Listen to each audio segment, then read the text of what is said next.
Section 1. You will hear a woman, Paula, phoning her friend Ralph about an application to the local council for money for their drama club. First, you have some time to look at questions 1 to 3 on page 66.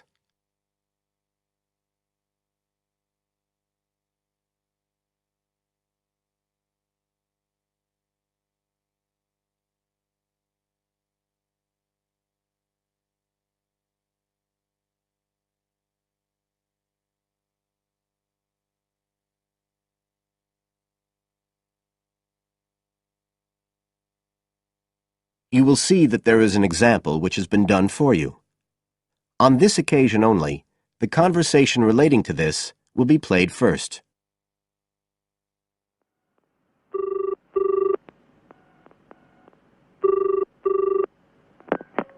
Hello? Ralph, it's Paula. Hi. You know I told you we could apply to the local council for money for our drama club. I've got the application form here, but we need to get it back to them by the end of the week. I could send it on to you. You really ought to fill it in as president of the club, but I don't know if it'll get to you in time. Well, you're the secretary, so I expect it's okay if you fill it in. Yeah, but I'd really like to check it together. Right, that's fine. Like, the first part asks for the main contact person. Can I put you there? Sure. Right, so that's Ralph Pearson. The man's name is Ralph Pearson, so Ralph Pearson has been written in the space. Now we shall begin. You should answer the questions as you listen, because you will not hear the recording a second time. Listen carefully and answer questions 1 to 3.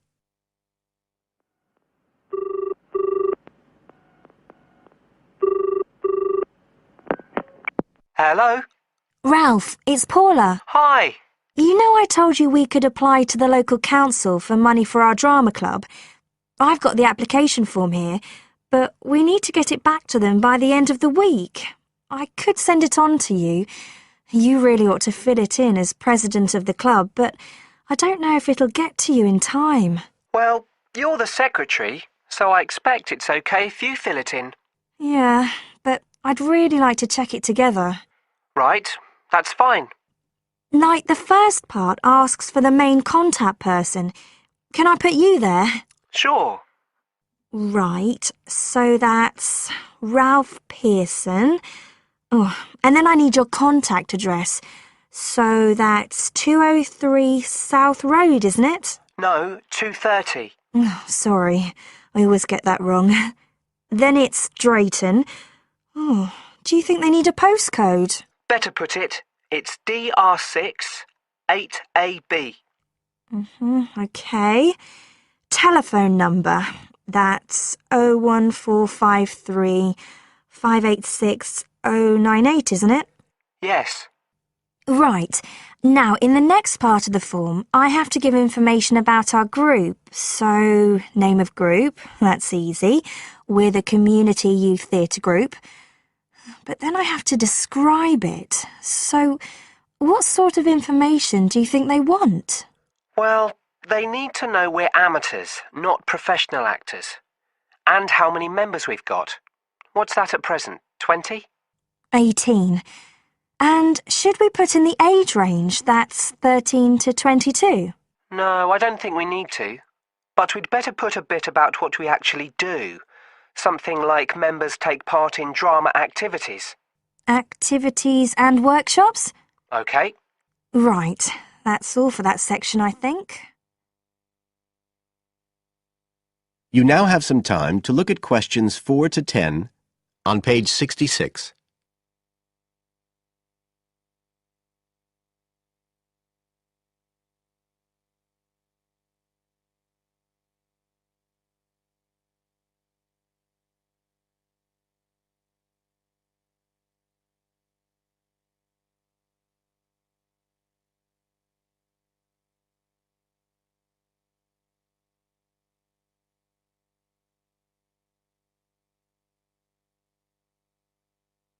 Now listen and answer questions 4 to 10. Now, the next bit is about the project itself, what we're applying for funding for. So, first of all, they need to know how much money we want. The maximum's £500. I think we agreed we'd ask for £250, didn't we? OK. There's no point in asking for too much. We'll have less chance of getting it. Then we need to say what the project, the activity is. Right. So we could write something like, to produce a short play for young children. Should we say it's interactive? Yes, good idea. Right, I've got that. Then we have to say what we actually need the money for. Isn't that it? No, we have to give a breakdown of details, I think. Well, there's the scenery. But we're making that. We need to buy the materials, though. Oh, OK. Then there's the costumes. Right. That's going to be at least £50. OK.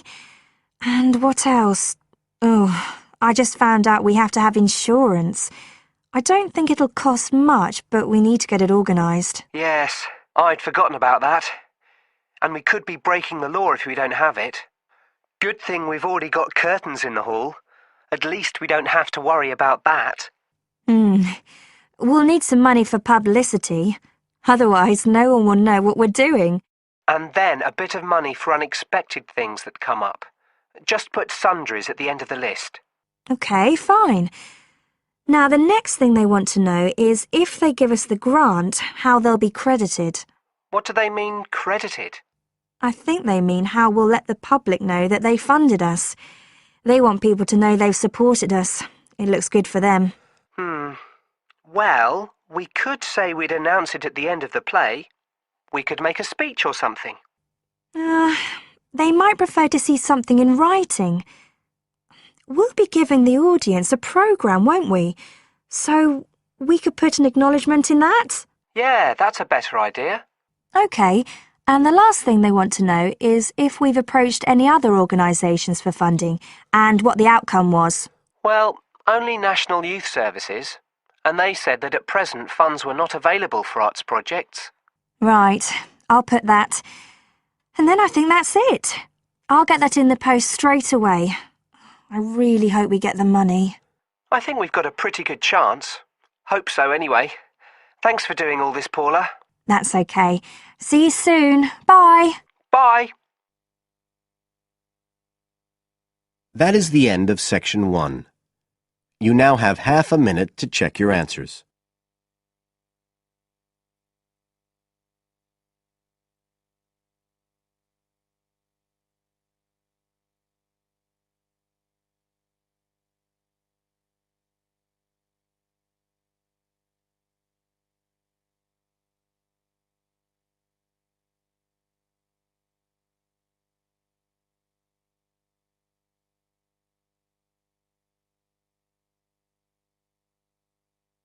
Now turn to Section 2 on page 67.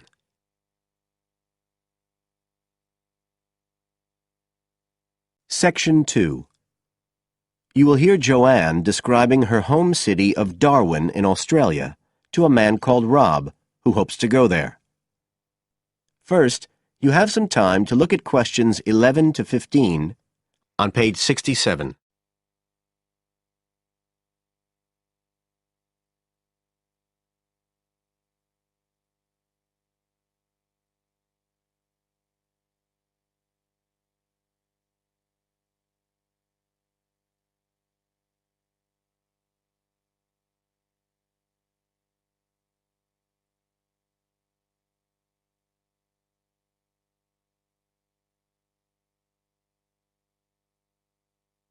Now listen carefully and answer questions 11 to 15.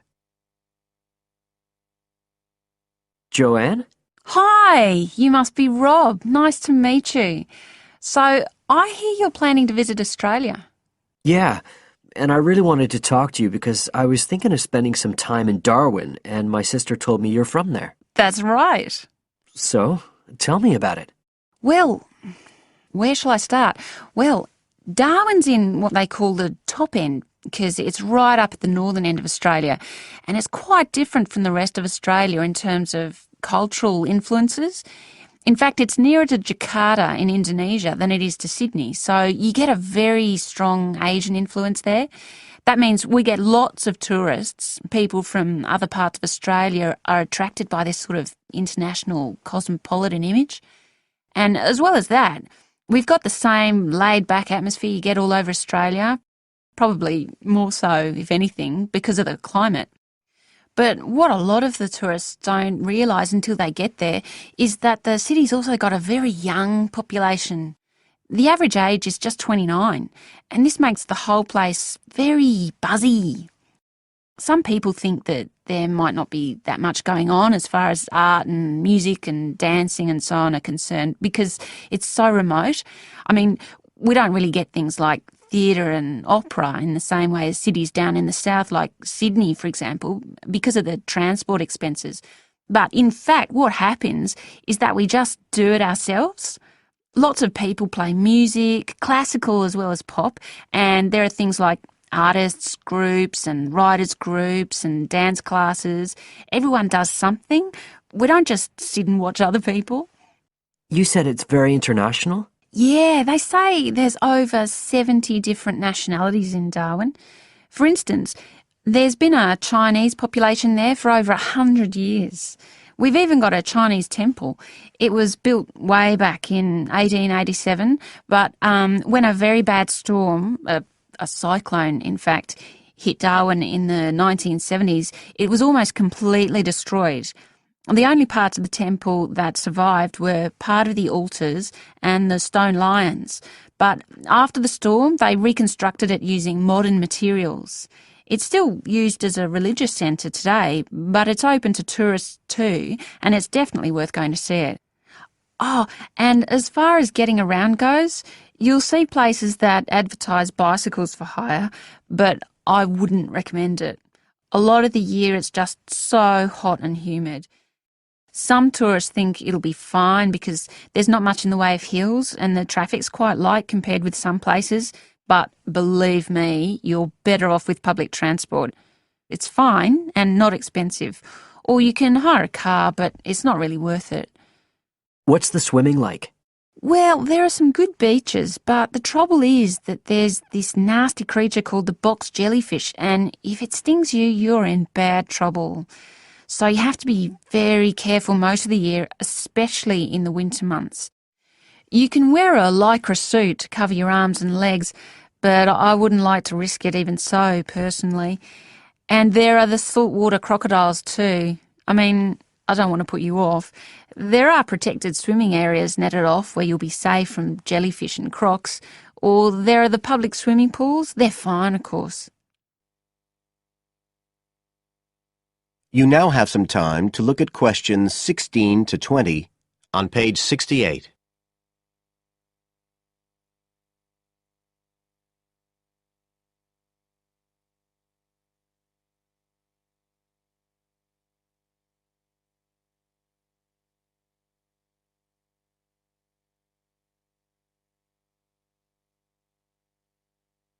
Now listen and answer questions 16 to 20.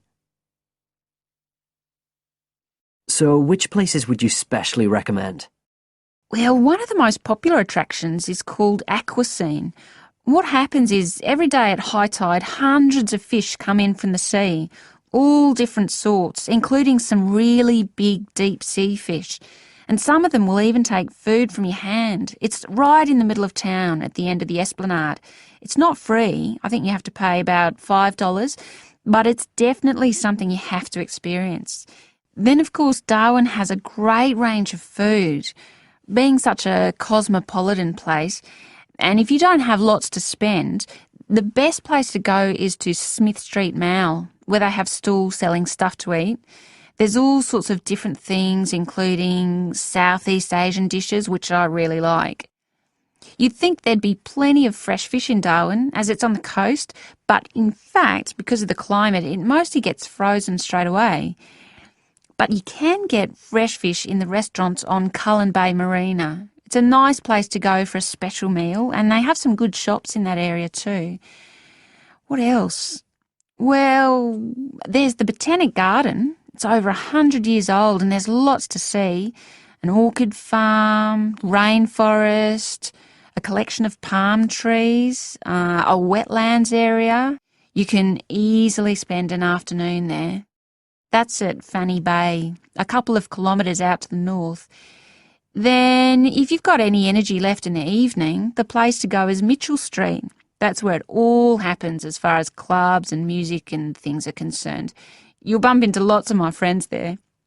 Talking of friends, why don't I give you some email addresses? I'm sure they wouldn't mind. That is the end of Section 2. You now have half a minute to check your answers.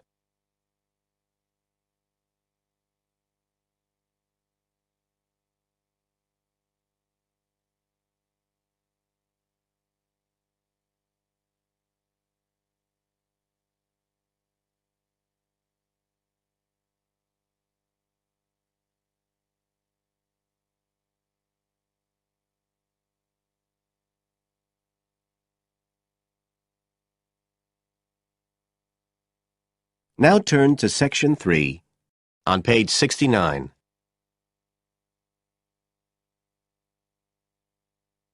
Section 3.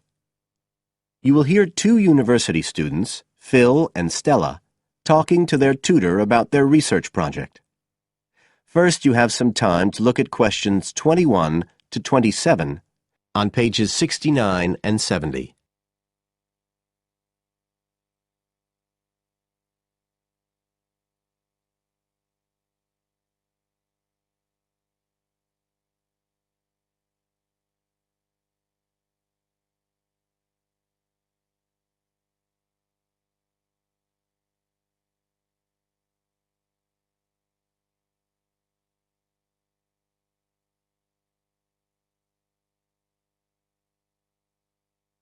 Now listen carefully and answer questions 21 to 27.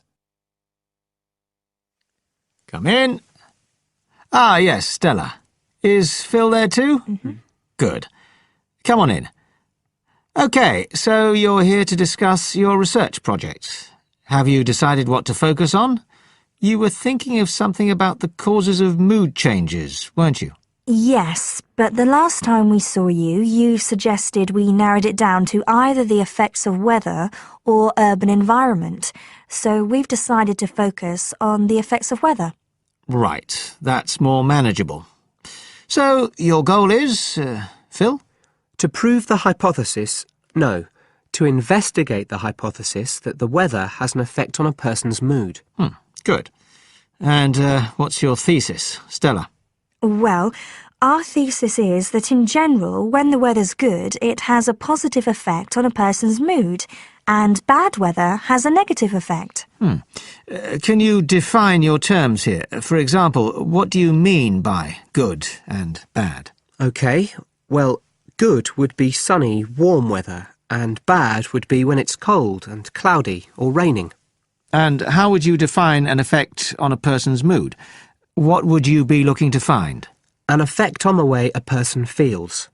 A change in the way they feel, like from feeling happy and optimistic to sad and depressed. Right. And what sort of weather variables will you be looking at? Oh, sunshine, temperature, cloudiness, precipitation, among others. It'll depend a bit what the weather's like when we do the survey. Fine. We'll talk about that in a minute. But first, what about background reading? I gave you some suggestions. Did you manage to read any of it? Yes, we read the Ross Vickers article, the one comparing the groups of American Marines training in summer and winter. That's quite relevant to our study. It was interesting because the Marines who were training in the cold winter conditions tried to cheer themselves up by thinking of warm places, but it didn't really work. Yes, they were trying to force themselves to have a positive mental outlook, but in fact it had the opposite effect, and they ended up in a very negative state of mind. And we found some more research by someone who wasn't on the reading list you gave us, George Whiteborn. He compared people living in 3 countries with very different climatic conditions.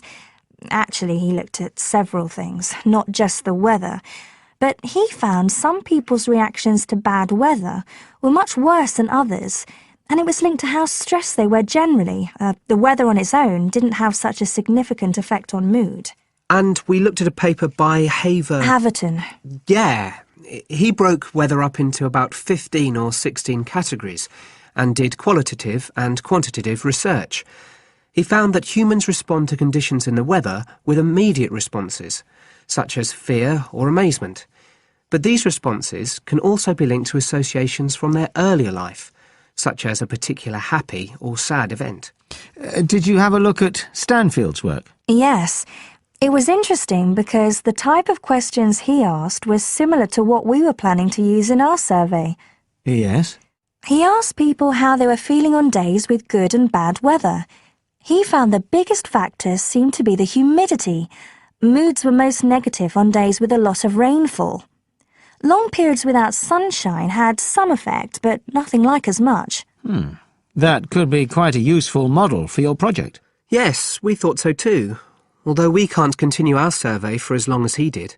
He did his over a 6-month period. You now have some time to look at questions 28 to 30 on page 70.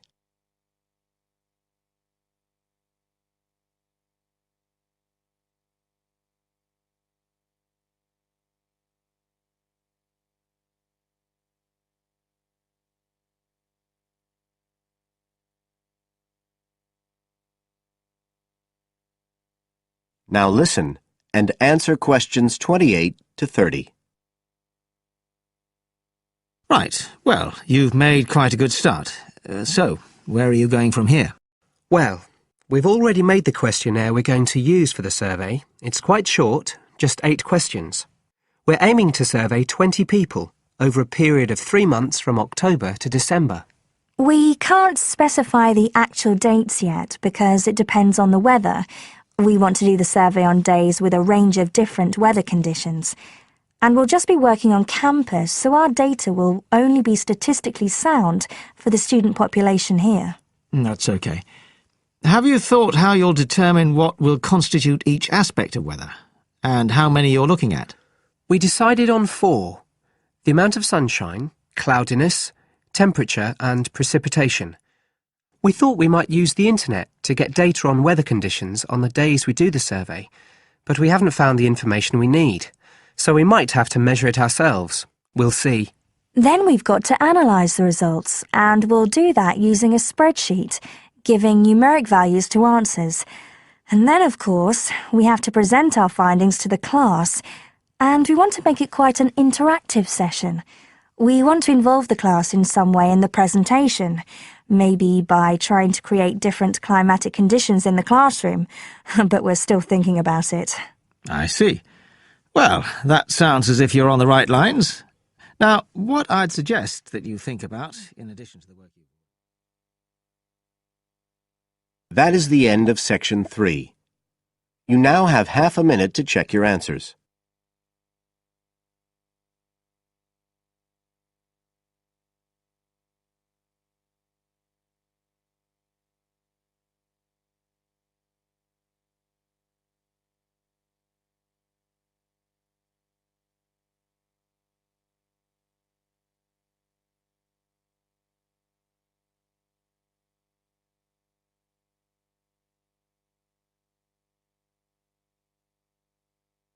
Now turn to section 4 on page 71.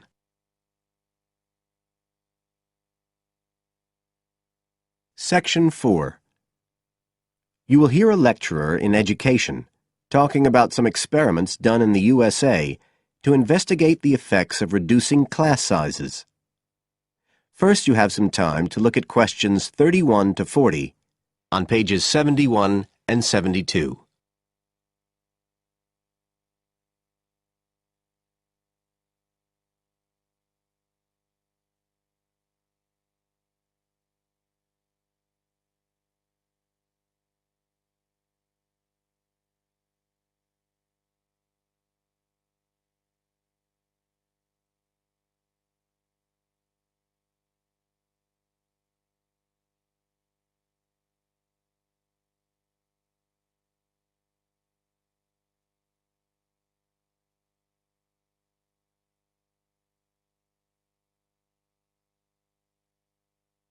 Now listen carefully and answer questions 31 to 40.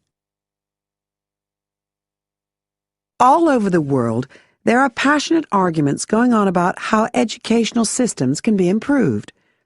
And of all the ideas for improving education, few are as simple or attractive as reducing the number of pupils per teacher. It seems like common sense. But do these ideas have any theoretical basis? Today, I want to look at the situation in the USA and at some of the research that has been done here in America on the effects of reducing class sizes. In the last couple of decades or so, there has been considerable concern in the United States over educational standards here, following revelations that the country's secondary school students perform poorly relative to many Asian and European students. In addition, statistics have shown that students in the nation's lower-income schools in the urban areas have achievement levels far below those of middle-class and upper-middle-class schools. So would reducing class sizes solve these problems? Well, we have to remember that it does have one obvious drawback. It's expensive. It requires more teachers and possibly more classrooms, equipment, and so on. On the other hand, if smaller classes really do work, the eventual economic benefits could be huge. Better education would mean that workers did their jobs more efficiently, saving the country millions of dollars. It would also mean that people were better informed about their health, bringing savings in things like medical costs and days off sick. So what reliable information do we have about the effects of reducing class sizes? There's plenty of anecdotal evidence about the effect on students' behavior, but what reliable evidence do we have for this?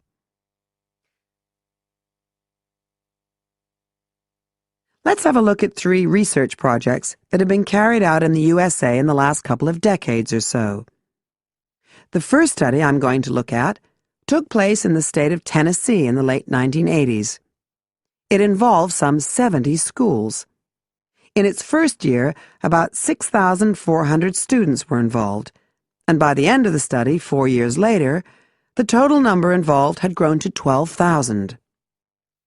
What happened was that students entering kindergarten were randomly assigned to either small classes of 13 to 17 students or regular-sized classes of 22 to 26.